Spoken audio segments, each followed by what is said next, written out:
Greetings, everyone, and thank you so much for watching another episode of the Emanuel Show. I'm your host, Emanuel, and I want to thank you all for tuning in this week. It's a very, very special week for us. I really am celebrating my week of friends and people that I love and enjoy.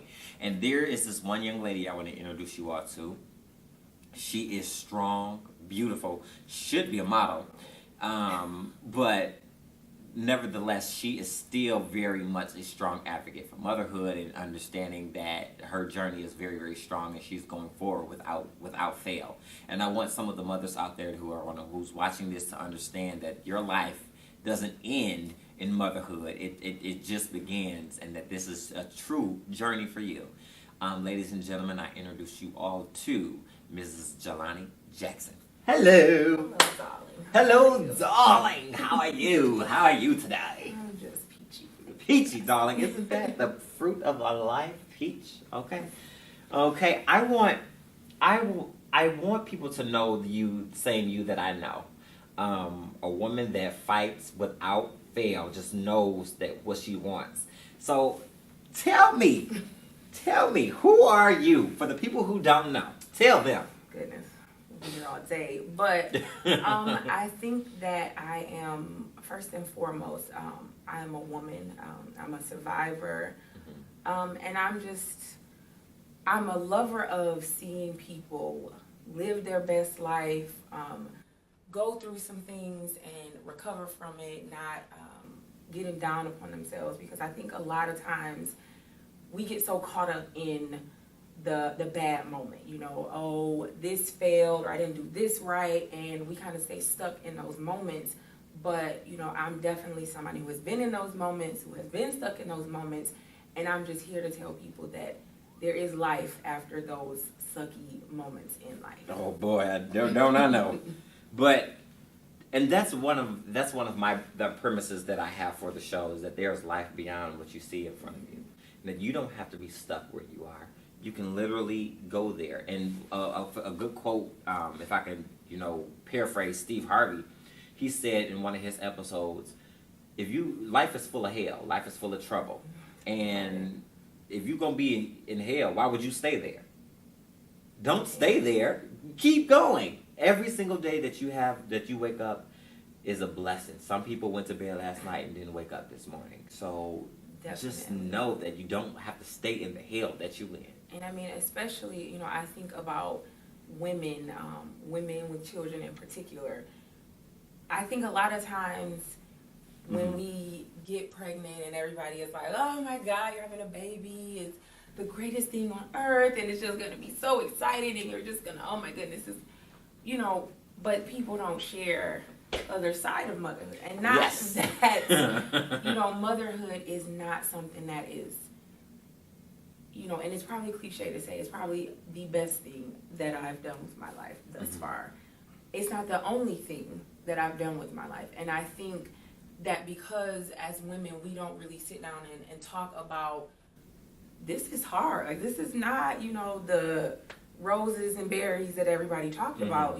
That those first couple of weeks when you're not sleeping, you're like, oh my God, what does that smell? Oh, I haven't bathed today, or did I eat today? And really not understanding that it is not something that, is easy to get through. And I have been beyond blessed to have a circle of women, because I don't think motherhood was ever designed, parenting period was never designed for one or two people. This is a job that takes a bunch of people. Like the African proverb let me tell you, a village to raise a child. And I have this amazing village of women who constantly were reminded me that, yes, you're a mom, but honey, you can't be a mom if you're not eating. You won't be here if you don't take care of yourself. You have to go to the doctor. You have to do these kind of things, because we get so consumed in, I have to be this person's mother. I have to be this amazing mother. Society puts so much pressure on women to be a mom, work a job, be in shape, stay loyal, and be this amazing woman to your significant other. But it's just, where are you in all of that? And then we become, what we call failing at something, it may be this week I let my son eat nuggets instead of, this four course home meal, cooked meal. This now I'm a terrible mother. You're not. It's okay if he has some nuggets today. Okay, it's okay. I completely get it. I know a few women who beats themselves up if they can't do something that they always wanted to do, and the problem is that they hold on to it. The problem is that they hold on to the things and they call themselves a bad mother because they can't fulfill every obligation that they thought that they had to survive. So let's go into this. What has motherhood taught you? Oh my God. It has taught me a lot of things. It's taught me to ask for help because, again, this is not something that you can do on your own. It has taught me genuinely the meaning of unconditional love. I have never, and I don't think I will, love another human the way that I love my son. And this is somebody who he drives me absolutely insane, most of the time. But he simply, his smile, his voice, just everything is just like, oh, God, I just love him so much. And it's the coolest thing I think about motherhood and what it has taught me is that I get to see life from a completely fresh pair of lenses. This is somebody who comes into the world and, they're a fresh slate, a clean slate. So they don't know a lot of things, and to be able to see him learn different things and to be able to experience it with him, it changes my perspective on a lot of things.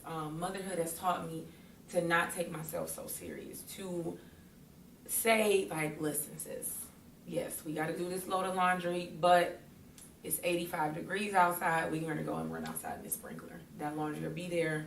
It's okay. It's taught me about myself, my resiliency and the strength within myself, because you go through a lot of transitions being a mother. It's different when they're an infant versus when they become in those toddler years versus now my son is here in kindergarten. Oh Lord. And so there's just that you're constantly on a different journey every year, and it's also taught me to constantly be reinventing and reevaluating myself. So it's definitely it's the greatest challenge of my life, but it's one of the greatest rewards of my life as well. Oh, I love that. It's the hard work and the sacrifice that you're putting in it, and that something beautiful is going to come from it. Definitely. And the hard work that you're putting into it is something that you can commend yourself for. Most definitely. I love that. So you started out with saying, you had to do you're doing this on your own. So you are a single mother. Yes. Of course, we all know, and this is not something that we have to pretend. We know that it gets harder. Let's ask the reverse question of that. How is being a single mother easier for you?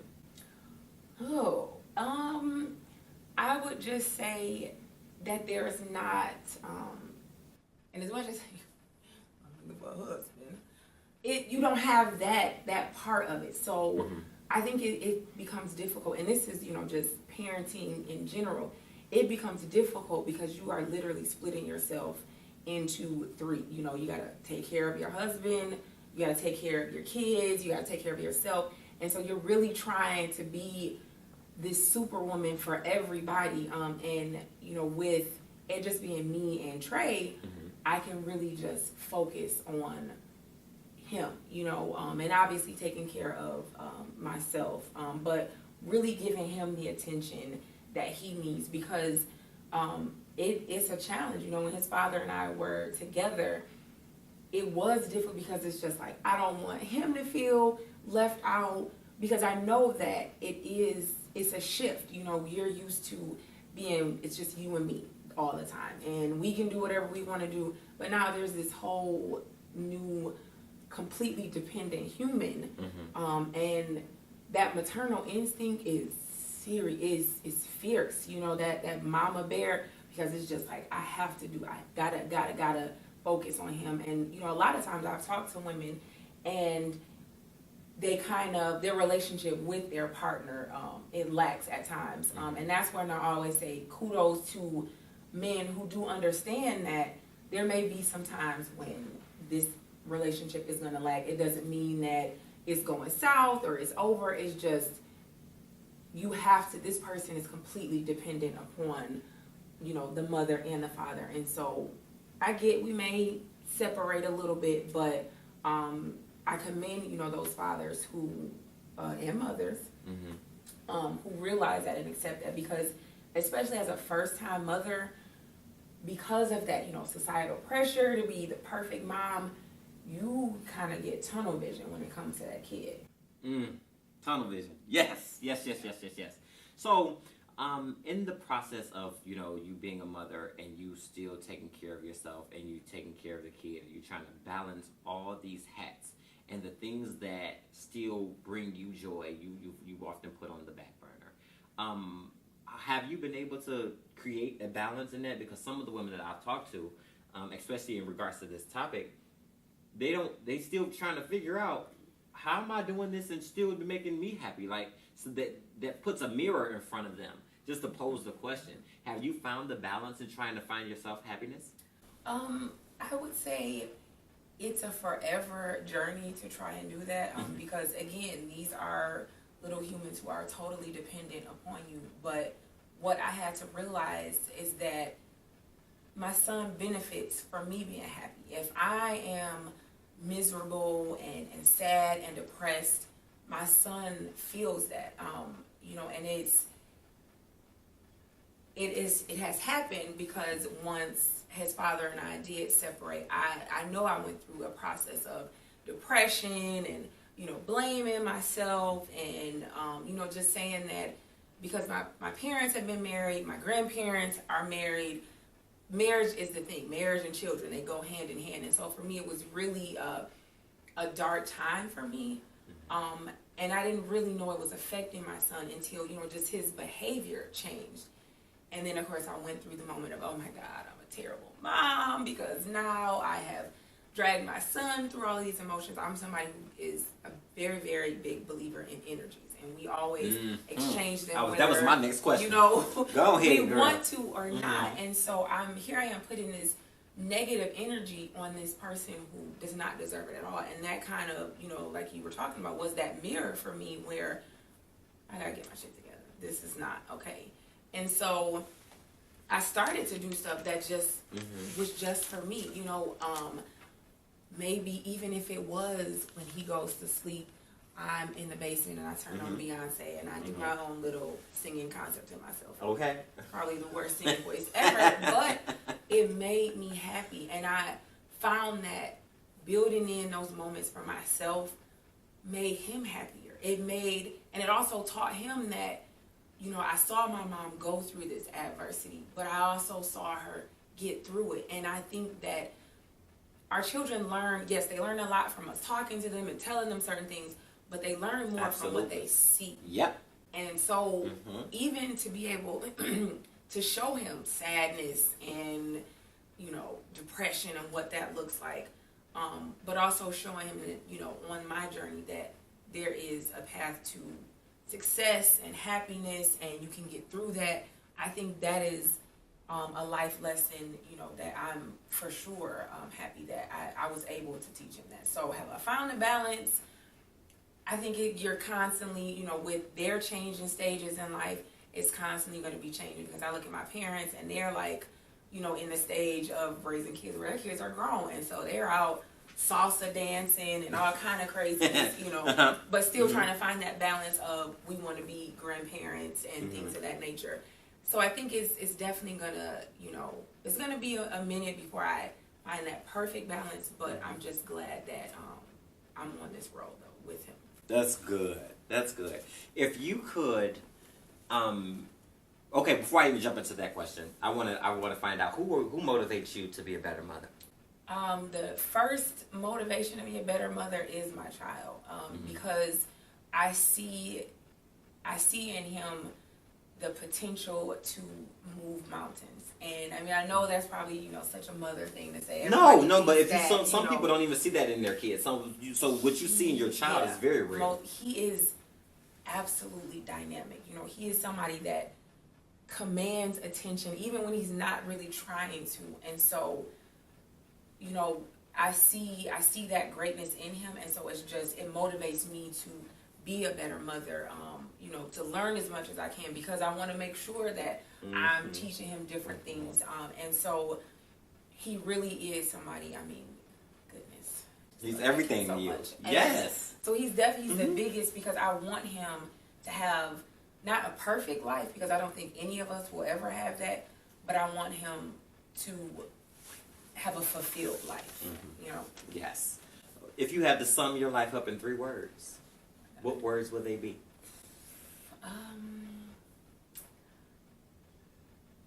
Spirituality, mommy,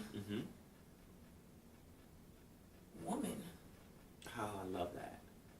Oh, such a connection. Yeah. And so there, you know, because I don't, you know, like I said, you're busy. You doing your own thing, and I love it, and I want you to get back to it. If you had to sum up, if you had to give another young woman out there who's struggling some advice about who she is as a woman, about what she wants to do, and doesn't understand that there's a balance, and doesn't understand that she is strong and can get through this thing we call motherhood. Not to say get through it, but you could travel the journey and be very well equipped for it. Give her some advice. Sis, let go of all the societal restraints. Let go of even, you know, sometimes what our parents said about parenting, because we get so caught up in what everybody is. Oh, you should do this, and you should do that, and you should do this. When in all actuality, you are the expert on your child. You know your child better than anybody else, because that person is literally inside of you. And take some of the advice from people, because like I said, I would be nothing without my village, but understand that you're going to make some mistakes, and that's okay, because the only thing that's going to do is make you a better mother. For the next time that situation comes up, you know what to do, you know how to handle it. So definitely stop thinking you're perfect and you're a superwoman, because we're not. That superwoman mentality, I think it is so detrimental to women, because we're not perfect. Last time I checked, we're not superheroes. We are our mothers. We are our women. We're human, and we're gonna struggle. We're gonna fall down constantly. That's a part of life. But understanding that it's okay, learning from those lessons and moving on. I think that's probably the best piece of advice, is just make sure you are doing for your child, but also do something for yourself. The smallest thing, even if it's locking yourself in the bathroom for 5 minutes, listen to your favorite song, whatever it is, you know, make sure you are finding that balance, because when you don't, you become useless to your child. Yes. Oh, I love that. I love that. And that's a wrap for this particular interview. Ladies that are watching who are mothers, who are going to be mothers, I want you guys to take this in, take the information in from Miss Jalani Jackson. She is truly a woman who I've had the chance to watch and watch her grow. And being a mother is something that I feel like she got down pat. And not to say that anybody's perfect. Because we all struggle. But for the mothers out there who are struggling to try to find the balance, here's an opportunity for you guys to get connected to somebody who maybe can give you some advice, and maybe you can start your own journey to your own self-healing and perfection within yourself. Not to say you would be perfect, but you'll be able to find a perfect balance in how you want your life to be carried. I thank you all for watching. Please tune in next week, because we're going to have another special guest. I thank you all for being a part of this journey.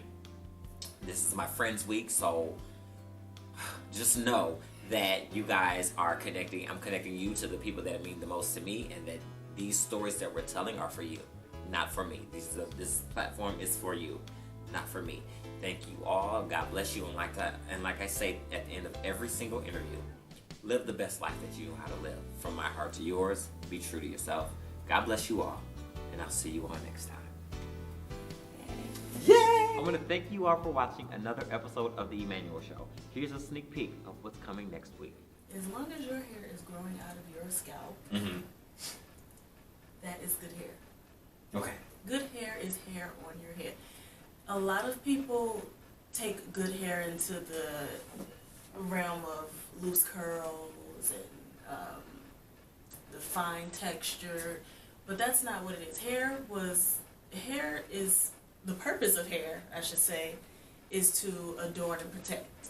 Your eyebrows protect your eyes, your eyelashes protect your eyes, your nose hairs protect your nose from debris and all of that, and your hair on your head protects your scalp.